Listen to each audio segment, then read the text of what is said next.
When will ye learn that me ye cannot slay? Year after year ye burn me in this grove, lifting your puny shouts of triumph to the stars. But when again ye turn your faces to the marketplace, do ye not find me waiting as of old?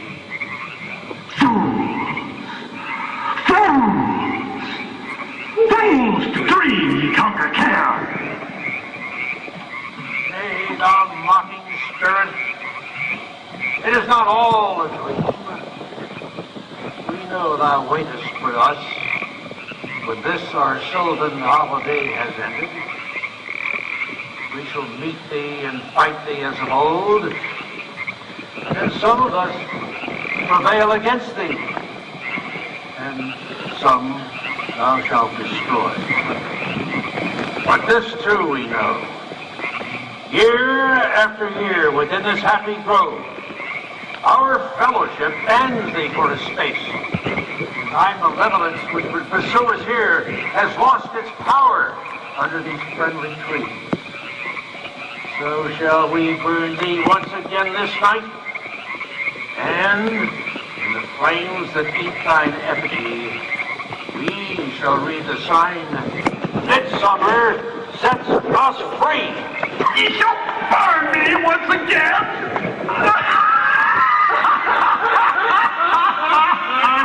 Now but these flames, which hither ye have brought from regions where I reign, ye fools and priests, I spit upon your fire.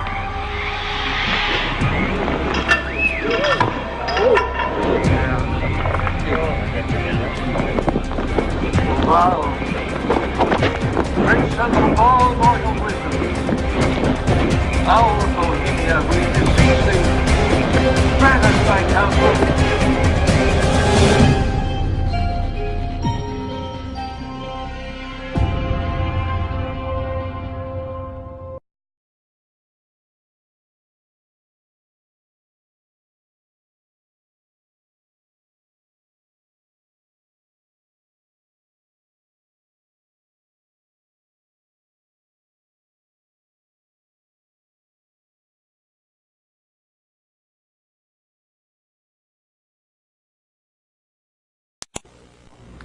Now a question. What have Herbert Hoover, Art Linkletter, Jack London, and Richard Nixon all had in common? Well, they've all been members of the exclusive all-male Bohemian Club in California, where every year at this time, the elite from around the country get together for 2.5 weeks of fun and games. Steve Shepard has this special assignment report. More than 2,000 members of San Francisco's exclusive and all-male Bohemian Club have once again descended on Northern California. These men will spend most of the month of July encamped on some 2,700 acres of pristine and privately owned redwood forest. Forest very much like this. The place is called Bohemian Grove, and it's located just 80 miles north of San Francisco. The Grove is the Bohemian Club's summer retreat, and its facilities are hidden beneath lush forest canopy extending south from the banks of Sonoma County's Russian River. For more than a century, the camp has been a place where club members and guests from all across America gather to relax.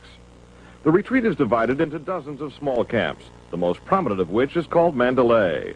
Among its members are businessmen like Leonard Firestone and Edgar Kaiser, and political figures like Gerald Ford, Henry Kissinger, William French Smith, and George Shultz. President Reagan, Vice President Bush, and Defense Secretary Weinberger are members of other camps. Richard Nixon is a Bohemian, and so are high-ranking executives of such companies as Eastern Airlines, Standard Oil of Indiana, and Bank of America. For the most part, the men of Bohemian Grove are over 50, highly successful, and, according to many employees, politically conservative. Well, each year, many of them seem to have a stunt or try to come up with a stunt. Last year, in 1980, the popular button was Free the Fortune 500. Membership in the Grove is by invitation only and is determined by such factors as social standing, occupation, and personal connections. Privacy is one of the Grove's most cherished virtues. Members may not photograph, record, speak, or write about activities at the retreat. While many public officials are Grove members, the press is a distinctly unwelcome guest. We're from ABC News. Well, get back there. Get back there. Can we talk to somebody in the... Get back there. Anyone willing to navigate a boat up the Russian River can get a glimpse of the northern edge of the compound, but that's about all. Still, there are outsiders who have researched the Grove. Sociology professor William Dumhoff found out enough to write a book on the place. Well, I think it's a playground for the powerful. It's a place where wealthy men from all of the United States gather for 2 weeks to relive summer camp with this ceremony called the cremation of care that begins the 2-week encampment where the body of dull care, symbolizing woes and concerns, is burned on an altar in front of a big owl statue. When that ceremony ends, they all start to cheer and yell and hand each other a beer. And other regular activities include the production of 2 plays, one of which involves major sets, orchestral music, and extravagant costumes. The other play appears to be just a bit on the lighter side, at least judging from these old photos. Members also spend time swimming, hiking, relaxing in the sun, and doing a bit of drinking from the Grove's own privately labeled spirits. Like a boys' camp, the Grove has a symbol, in this case, a somewhat fierce-looking owl. It also has a patron saint, St. John of Nepomuk, a legitimate 13th century Bohemian canonized for his sense of honor. What the Grove does not have is any women, not even as employees. Despite its camp-like atmosphere, the Grove does host some serious business. To the degree that there's anything important happens at the Bohemian Grove, it's political. The important speeches that have been made at the Bohemian Grove have been made, for instance, and the best example, by Richard Nixon. Eisenhower gave a speech there. It was the first time the West Coast establishment really saw him close up. Discussions at the Grove in the 1930s helped lead to the development of nuclear power and the atomic bomb. It was at the Grove in 1967 that Richard Nixon and Ronald Reagan hashed out differences over their presidential ambitions. Each year, guests like Henry Kissinger or Zbigniew Brzezinski address members on their areas of expertise. Presidential counselor Edwin Meese will be among this year's speakers. And each year, other guests come to the Grove simply to enjoy themselves. This year, CIA Director William Casey is a scheduled guest of John McCone, former CIA Director. Baseball Commissioner Bowie Kuhn has been invited as a guest of baseball owner Peter O'Malley. Despite the presence of so many notables, the Grove is not without its small headaches.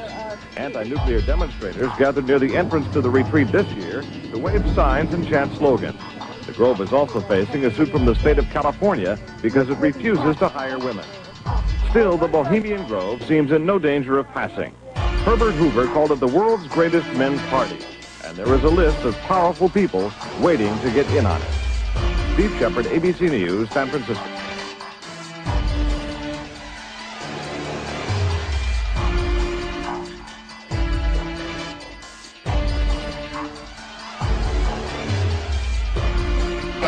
Listen, I am a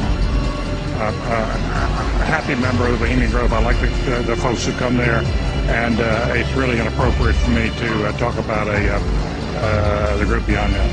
Thank you. Have you been there for the ceremony with the cremation of care? Frankly, I don't think that's something I need to talk to you about.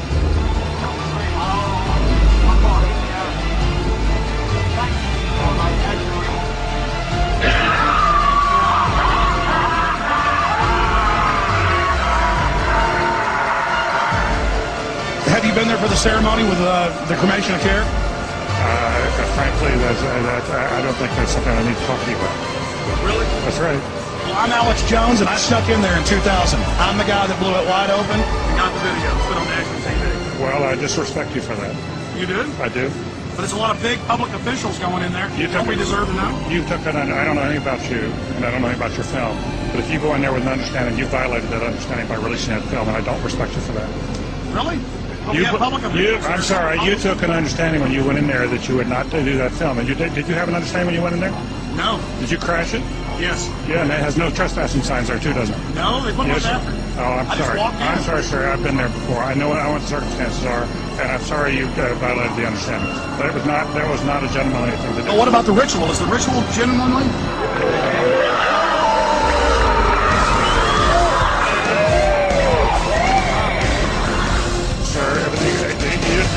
I don't owe you this comment. This is what's called ambush journalism, and I disrespect you for that as well. So thank you. Think about it. That's none of your damn business. Oh.